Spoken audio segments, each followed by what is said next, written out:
Handicapper Steve here, handicapping the racing from Gulfstream Park here on Thursday. It is the 4th of January 2024. Gonna look the sixth race from Gulfstream, but before I get on to that, remember to please follow me on Twitter at Horse Racing Kid 5 for more selections for race courses around the world, and I mean it around the world. Let's look at the sixth from Gulfstream, which is main special weight purse $89,000, race for mains 4-year-olds and upwards. We have a field of 7 horses going to PETA, the distance of ground of 1,900 meters, or mile 3/16 on the all-weather PETA surface. I'm going to take the number 5 horse here, Scat 2 Tap. I'm going to go 5-4-7-6 in the superfecta. 5-4-7-6 super. Top selection of 5 horse Scat 2 Tap. 4 gelding by True Brutus here. Jorge Abreu trains. John Velazquez gets to mount. The horse's most recent outing came 16th of November at Aqueduct. Mile 8th inner turf course in main special weight 85,000. Quite a few horses are coming out of that race, and this horse, she finished third by length, and she was on the, from the rail. She broke on top. She set some good fractions, or pedestrian fractions, shall I say. She kind of yielded late. Joel just couldn't get the good turn of foot, but first start back to turf off of 2 tough races. I didn't think she ran half bad.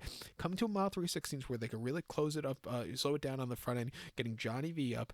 I'm expecting this horse to get a better trip and win again today, or finally get the win after 11 starts. 2 back off the 6-month refreshing in Aqueduct. Miles slop off the turf in the main special weight. She finished 5th by 7.5 lengths that day, and she just kind of stalked. She was wide and kind of yielded late. She needed the race. Also, I don't think she likes the dirt. Her 3 starts on dirt have just been very, very subpar. And then Keelan in mid-April, mile 8th in the main special weight. She finished 11th by 5.5 lengths that day. Something must have would have missed. She, from a wide poster, she's left to get good position out of the gate. She ran quite well for the first half mile, and then completely missed it around the far bend. Like I said, something just must have won a miss because she just completely crumbled there.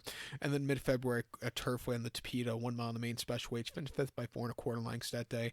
And she just had a bit of a mid-pack trip, and she never really got going that day.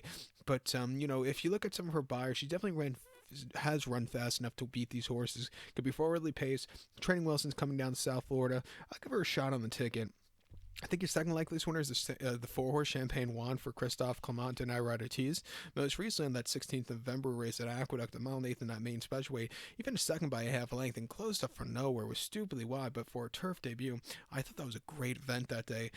Prior to that, they tried the horse on the mud at Delaware, a mile in the main special weight, where she finished 6th by 11 lengths that day and completely crumbled. She wasn't getting the trip that day, or he wasn't getting the trip.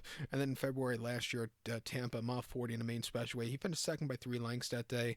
And again, just kind of stalked. He needed something more, but I didn't think he ran half bad. Coming to turf again, hopefully he'll be a little bit more forwardly paced than he was last time out. I'll give him a shot here at 2-1. Also had a stupidly wide trip last time out, breaking from 11-11, going a mile and 8th at Aqueduct, which is not ideal. But he can win. I'll use him on the ticket. But to recount my selection for the 6 from Gulfstream here on this Thursday afternoon, I'm going to take the 5-horse Scat 2 Tap, give kudos to the 4-horse Champagne Wand, 5-4-7-6 Super, 5-4 in the multi-race. So good luck to all. Please follow me on Twitter at Horse Racing Kid 5. Good luck, everybody.